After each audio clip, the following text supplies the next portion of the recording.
Hi students, in this PPT video we are going to study about transportation in plants. In class 9th we learned about the conducting tissues, xylem and phloem in detail. Here again we are going to study the same. I hope it will be easy for you to understand. So transportation in plants. So what are the conducting tissues in plants which helps in transportation? That means transportation of water, minerals and food. Yes, xylem and phloem. So xylem helps in the transport of what? Yes, water and minerals, and phloem for phloem for food. Yes. So first we will see xylem. So xylem helps in the transport of water and minerals, we know. Okay, and what does it constitute? That means it constitutes xylem vessels, tracheids, then xylem parenchyma, xylem fibers, which we already studied last year. Yes, and the diagram also we have studied. And water and minerals enter the root by the process of diffusion. That means where the higher concentration to lower concentration, where it is more to the lesser places. And due to this transpiration means the excess water is removed from the surface of leaves, right, from the aerial parts.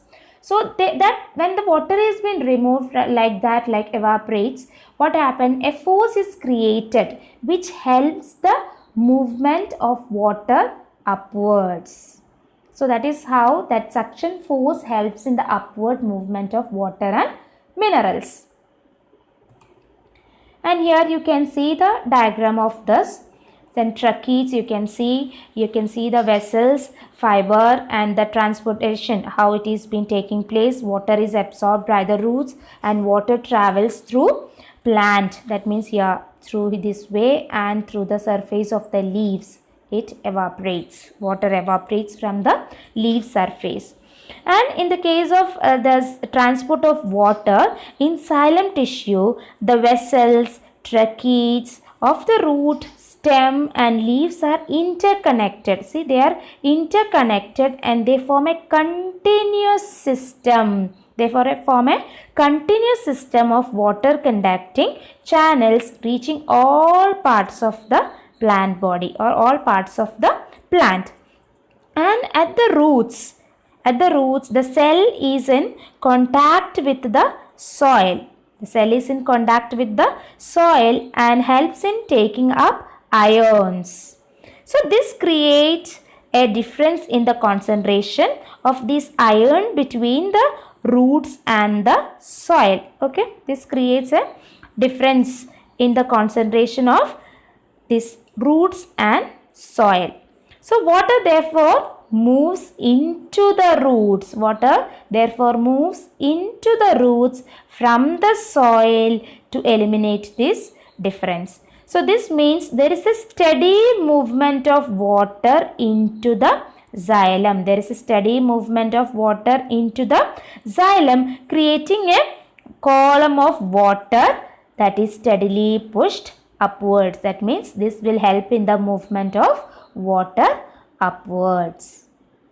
Okay, and the pressure there creates a pressure also, that it's unlikely to be enough to move this water upward in the heights. See, greater heights, it should move to the all the parts of the body, and it should reach heights also.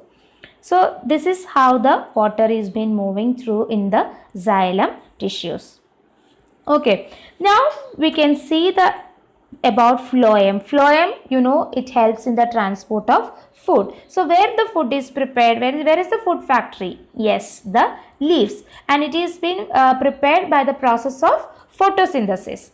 So the transport of food from leaves to other parts of the plant, that process is known as translocation. That process is known as translocation. Okay, and what does the phloem constitutes? Sieve tube, companion cell, then phloem parenchyma, phloem fibers that we already studied last year. Yes, and the food from the leaves is transferred to xylem by the energy. That means for the transportation they use the energy of ATP molecules. And due to that, an osmotic pressure is created which helps the water, and due to which the water enters the phloem and helps in the transport of food. Okay, and one more thing is there.